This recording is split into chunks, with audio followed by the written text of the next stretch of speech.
algebra. Let's look at our algebra block stuff.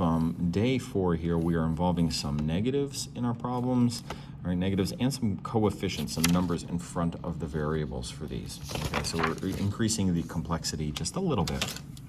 Okay, so let's go over each one of these. Now, I do have ready to go a handy dandy little chart of these.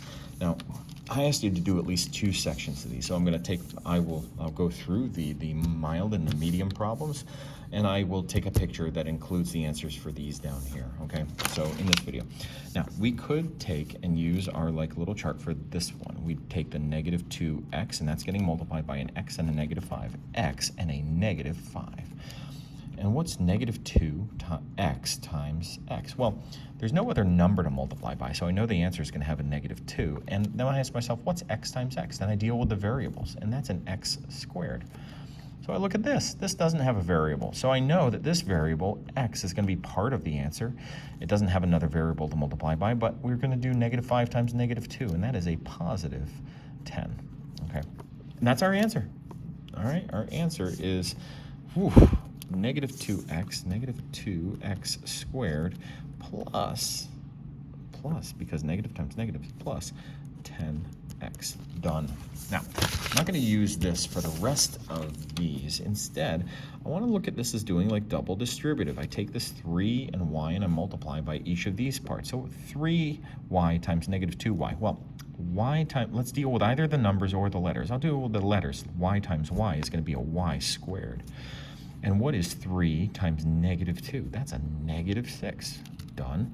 Now, we switch it up and we do the next part. What's 3y times 7? Well, there's no other letter to multiply by, so I know that there's going to be a y to the answer, and 3 times 7 is 21. Now, it's a positive 21, and that's our finished answer.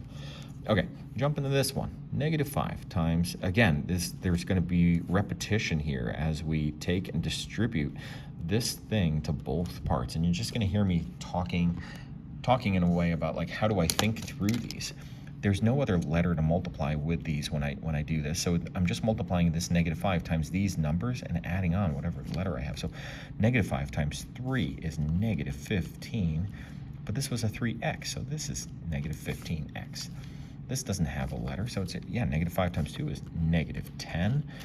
Done, because neither of those had a variable with them. So, all right, 4x times negative 2x.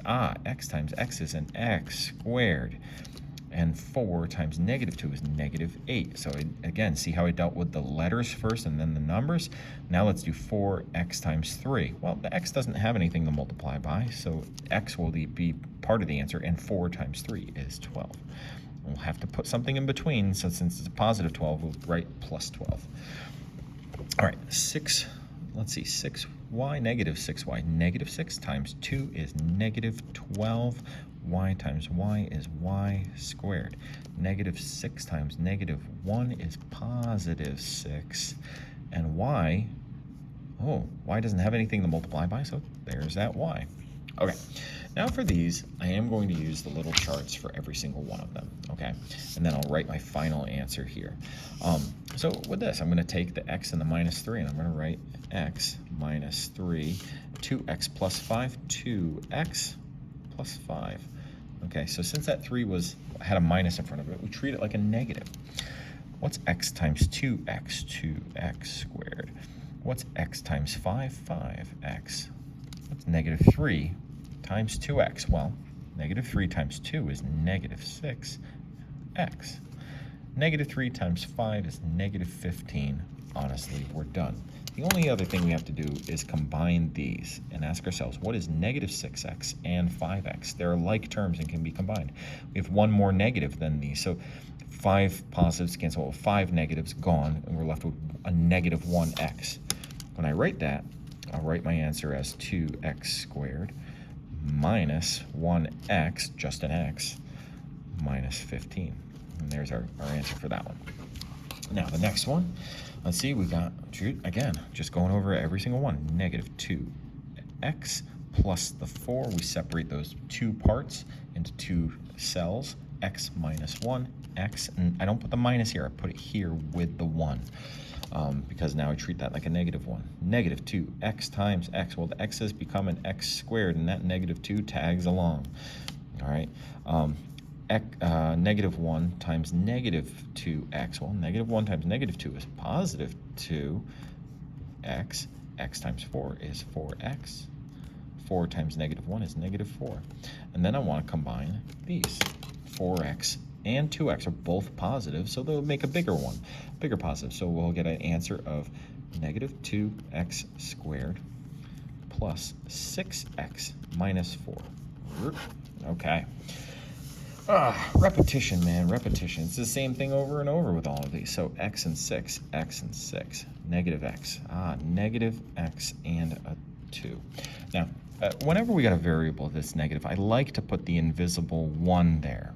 All right, so, and now I look at this. What's x times negative 1x? Well, the x and the x become an x squared, and that negative 1, I could write it like this, or negative 1x squared. Either way, I don't have to have that 1, but I can keep that there. X times 2 is 2x. Negative 1 times 6 is negative 6, but there was an x. 6 times 2 is 12. And I look at this again and I go, oh, look at that. These each have an x, so negative 6x and 2x. That would result in a negative 4x, and that's my final answer is negative x squared. I could put that 1 there or not, minus 4x plus 12. Plus 12. Okay, last couple. I mean, might as well do these. So, yeah, let's see, I got room here. So, 3x minus 1. So we got 3x minus 1, negative 1x plus 4. Oh, and then a 4 plus 4. Okay, so negative 1 times 3 would be negative 3. X times x is x squared. 3x times 4 is 12x. Negative 1 times negative 1 is positive 1x, so plus 1x. Negative 1 times 4 is negative 4. Again, I look at these x and x. I can combine 1x and 12x. They are both positive. That makes 13x. And then I add the other two parts, negative 3x squared plus the 13x minus the 4. Done. Okay, last one. Okay. That's the last one. We have an x and a minus 2y, a negative x, which I like to put a 1 in front of it, just in case, and a 3y. So x times negative 1x, well, that'd be negative 1x squared. X times 3y is 3xy. Negative 2y times negative 1x. Negative 1 times negative 2 is positive 2. X times y is xy. Negative 2y times 3y. Okay, y times y is y squared. 3 times negative 2 is negative 6. And 2xy and 3xy's combine. Look at that. What's 2 plus 3? That's 5. 5xy's.